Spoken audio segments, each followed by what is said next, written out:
Now, last Friday's snap election has radically altered the face of the Stormont Assembly in Northern Ireland, abolishing for the first time the overall unionist majority. Political leaders will meet early this week in an effort to form an executive. And joining us with that story and others making the news this morning are Noeline Blackwell, the CEO of the Dublin Rape Crisis Centre, and Johnny Fallon from Carr Communications. Good morning to you both. John, I'll go to you first on the north, if you don't mind. You know, we're talking about the balance of power has shifted. Is that true? Is that accurate? I think it is. There's certainly a momentum now behind. I mean, this is the first time it's been a great election for Sinn Féin, and a particularly difficult one for the DUP, coming off the back of Arlene Foster having made such a stand on not resigning or stepping aside, and the fact that only 15, 16 months ago Arlene Foster was considered like really the new voice of unionism. She was considered a great figure politically. And she's now, become something the unionists don't know what to do with, and a block to them regaining power of any shape or form. Just before you move on from the balance of power, I mean, in terms of population, there's still a majority are Protestant, and as one assumes the majority of those vote unionist. Did Sinn Féin and the nationalist stroke Catholic population, they were just more galvanised in this election, were they, rather than, so it was, is it a shift in power, or was it just inertia on the Protestant side of the community? Well, it's a shift in power, I think, where the Catholic community and the nationalist vote generally is coming together, and it's a little bit more unified than the opposite side of the coin. Equally so, it demonstrates just how well organised the nationalist vote is politically.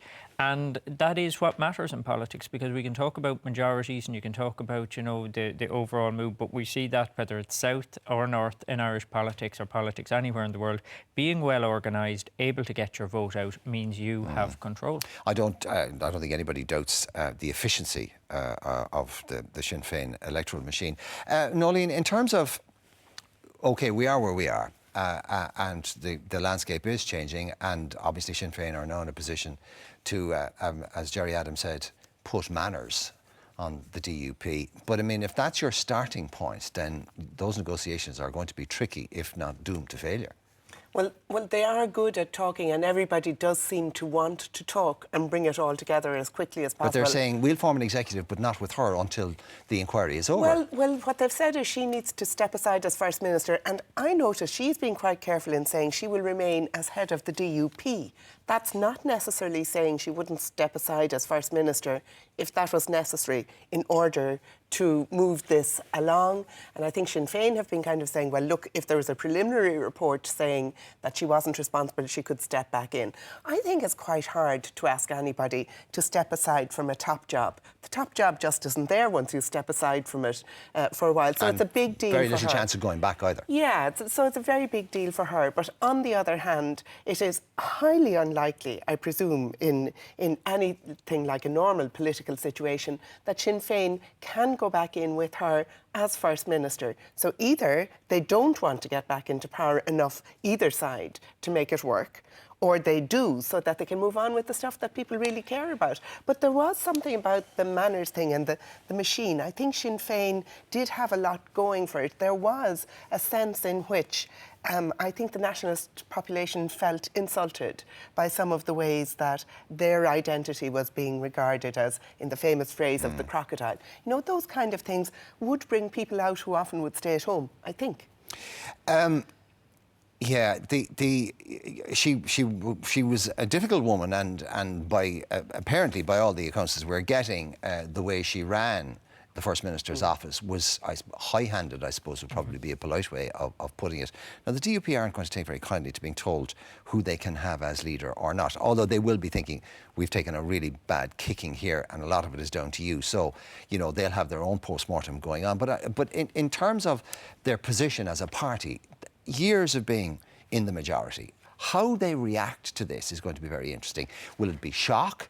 Will it be anger? Will it be bewilderment? Or will it be intransigence? Well, I think a lot will also depend on how the nationalists also treat the unionists in this kind of... Because what's happened now is that unionism is going to feel very threatened by this. So we have to look for unionism to be accepting of this new reality, and we are going to be looking to see our nationalists not be, overly zealous in their victory, if you like, on this, because if partnership is to survive, and the way the Northern Ireland Assembly is set up, it really requires that partnership between both communities. Can they get it done in 3 weeks, in your opinion? I think it's going to be very, very difficult to see, especially if Arlene Foster is determined to stay put. Just very quickly, before we move on to the next subject, one of the things that does seem to have been a big factor in motivating the nationalist population was Brexit. Brexit has now become a really serious issue for Sinn Féin and for the nationalist community, because I suppose with the UK leaving the EU, the possibility of a united Ireland and all of that sort of stuff, I won't say it fades, but it does look much more difficult and less likely in the short term. Yes, and it was interesting, was that Theresa Villiers was saying, look, let the North take as much time as they like in order to sort out their internal stuff. I think that would be so dangerous for them, because while they are trying to come to their own agreement, Brexit is going to happen. The declaration is going to be made by Westminster, and Northern Ireland really needs to be on message at that time. And I thought it was interesting that Westminster were saying, look, we don't mind if you spend time doing other things. It will take you out of the picture while we move ahead. You would wonder whether there would be a significant number of DUP people who'd rather actually have direct rule than a Northern Assembly with Sinn Féin, where they might have to bow their knee to them. Anyway, let's move on to the big domestic story over the weekend. And Johnny, just when you couldn't, or thought you couldn't be shocked by stories of institutional abuse anymore, we have Tuam. And the Justice for the Magdalens Group have said they have a list of 180 other institutions, agencies and individuals that they want investigated. Where is this going to end? Yeah, and this is a particularly shocking story. And can I just clarify for anybody out there watching, because I know when people see Carr Communications, they may wonder. Over the weekend, of course, there was stories where Terry Prone and the Communications Clinic were representing the This has nothing to do with you. It's nothing to do with us. Terry hasn't worked with Carr Communications for nearly a decade. But in terms of this story, I mean, I as a parent, to look at this and the treatment of this story, even the treatment of it over the last 2 to 3 years, has been shocking, because so many people still don't want to believe. And as a parent, when you think that even if these children were, even if it wasn't maltreatment, which we don't know, it's very possible maltreatment led to their death, and even if it wasn't, the disregard to do that to a child's body is just impossible to comprehend as a parent, to think about that and put yourself in that situation. And that's what makes this story so sickening and so horrific. And there are huge questions for the Irish state, for the government, obviously for the religious order here, that in the Bon Secours Sisters. But in general, you know, we really have to spend some time thinking about this trauma that has been led on the Irish people. Wearing your lawyer's hat, Simon Coveney has said that the state has a significant responsibility. He doesn't see any way around a Garda investigation, possibly a criminal investigation. But given the historical nature of this case and the secretive nature of the events, the chances of anybody being prosecuted or being held responsible for this is highly unlikely, isn't it? Yes. Yes, and I think we Is that not the most damning indictment of all? I think I can't do the most damning indictment, because there's so many ways in which this goes to us as a society, to the way the state treated it, not just the sisters, but they were responsible at the start. Do you know what? It's just the reason Johnny was saying that, like, you couldn't understand how you would treat a child like this. There was only two words that made the difference in this case, and they were unmarried mothers.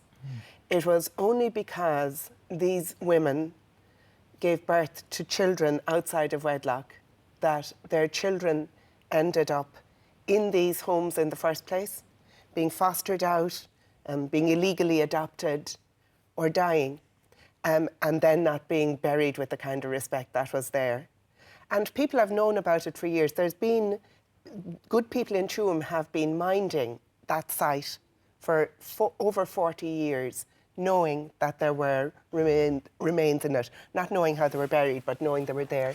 Well, so the criminal element of it goes very wide in this case. Whether you will actually get prosecutions going to a court, I don't think that's going to happen. But as the Archbishop of Tuam said, that the church should hang its head in shame, although the Archdiocese had nothing to do with the running of this home. But I think it goes wider than that. I think Irish society should hang its head in shame. Anyway, listen, thank you both very much indeed. Let us know your thoughts indeed on any of these topics. You can text AM followed by your comments to 53131, email irelandm@tv3.ie, Facebook or tweet us at IrelandMTV3. Right. Plenty more to come with the programme. We'll be back after this break.